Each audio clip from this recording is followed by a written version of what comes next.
శ్రీశ్రీ కానీ, చరబండరాజు కానీ, పాణిగ్రహి కానీ, నాజర్ కానీ, సుద్దాలంలో గద్దర్ కానీ, మనకంటే ముందు తరం వాళ్ళు కూడా అంత నిస్వార్థంగా ప్రజల జీవితాన్ని రాసినారు.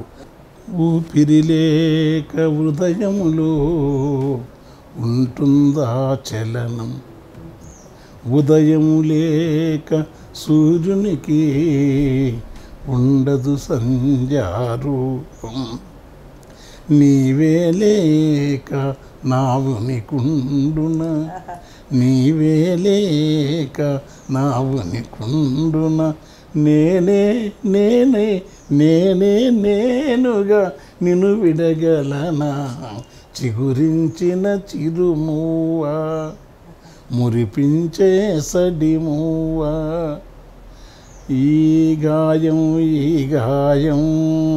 మానేదెప్పుడే ప్రేమ, ఈ మౌనం వీడేదెప్పుడే. ఇట్లా కూడా రాసుకుంటాం. అనంత కాంతి పుంజములతో అరించే నింగిరేడు నిరంతరంబు వెలుగు పూలు నేలకు వెదజల్లువాడు, సగల తీరు చుట్టుముని పగలు రాత్రి తిప్పేవాడు, లేడి పరుగులతో వేడి గుర్రములాడించేవాడు. అట్లా రాసుకోవచ్చు. కానీ ఏమైతే బాగుంటుంది కవిగా అనేది ప్రజల బాధ. ఆ ప్రజల దగ్గర పోతే వాళ్ళకి అర్థం కాదు.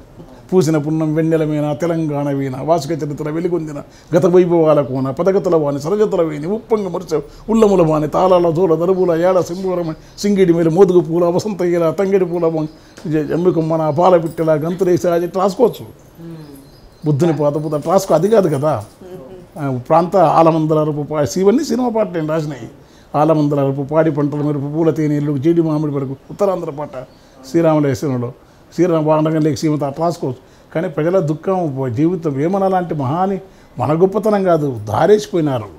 మహాత్ములు గురజాడ లాంటి వాళ్ళు, వేమన లాంటి వాళ్ళు, అత్యంత దీనులైతే చలన లాంటి వాళ్ళు, స్త్రీల కోసం అయితే వాళ్ళందరూ ఒక దారేసినారు. ఆ మహాత్ముల యొక్క నేను ఒక భావజాలానికి నిబద్ధనే కాదు. ఏది ధర్మమో, ఏది సత్యమో, ఏది అజ్ఞానంలో తనలాడుతున్నాం. ఇది సత్యమని ఒడ్డుకొని పోలే. కాకపోతే ఏ ప్రవక్తలు నేను నమ్మను.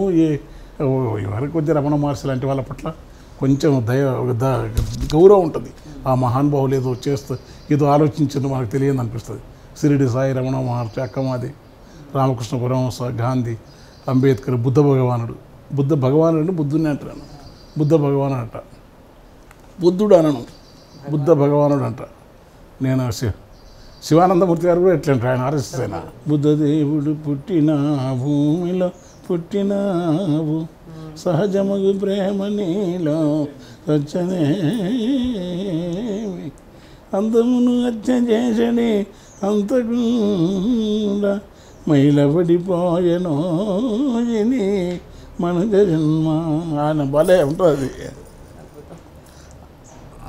ఉన్నదంటే బుద్ధ భగవానుడు ఉంటాయి. ప్రపంచంలో బుద్ధుడు కమ్యూనిస్ట్ అయినే, విప్లవం అయినే. గాంధీ పట్ల కూడా నాకు ఆరాధన. ఎందుకంటే ఆయనలో ఈ మత సామరస్యమే కాకుండా, గ్రామ స్వరాజ్యం కాకుండా, మరణ గడియల్లో సైతం అతన్ని ఏం చేయకండి చంపినామని నేను చెప్పిన ఆయన మహోన్నతమైన మనిషి క్రీస్తు ఆయన మాత్రం చెప్పిండు. అందుకే వాళ్ళకు ఆరాధన. రేపు ఈ భూమి పట్ల వాళ్ళు నిలుస్తుంది. ఆయన అలా ఇప్పుడు Nilsson Mandela, Martin Luther king ఉద్యమాలు వేరు. ఆయన అభిప్రాయాలు అంబేద్కర్తో విభేదించిన విషయాల్లో ఏకీప్రాయం అనకుండా మహాత్ముల యోచనలు ఎట్లుంటో తెలియదు వాళ్ళు. ఎందుకని ఆ కాలం కూడా ఆ రోజుల ఆలోచన. రేపు మనకంటే గొప్పగా ఆలోచించే వాళ్ళు వస్తారు. ఇప్పుడు జావేద్ అఖ్తర్ ఆయన అంటాడు, ఆ గుల్జారా, రేపు నాకంటే గొప్పగా ఆలోచించే వాళ్ళు వస్తారు, నాకంటే గొప్ప రాసే వాళ్ళు వస్తారు, గొప్ప తాత్వికులు కూడా వస్తారు. ఇప్పుడు ఇంగ్లీష్ వాళ్ళు వచ్చినందుకు అన్ని బిసెంటు, జిడ్డుకు సమృద్ధి వచ్చినాడు. రేపు వస్తారు, గొప్ప వాళ్ళు వస్తారు మనకంటే. మనతో అగద్దు. కాకపోతే కమ్యూనిజం కొంచెం రావాలని ఉంటుంది నాకు. అది వస్తే బాగుంటుంది. ప్రజాస్వామ్యం, కార్మిక వర్గ నియంతృత్వం కాదు, కార్మిక వర్గ ప్రజాస్వామ్యం రావాలి.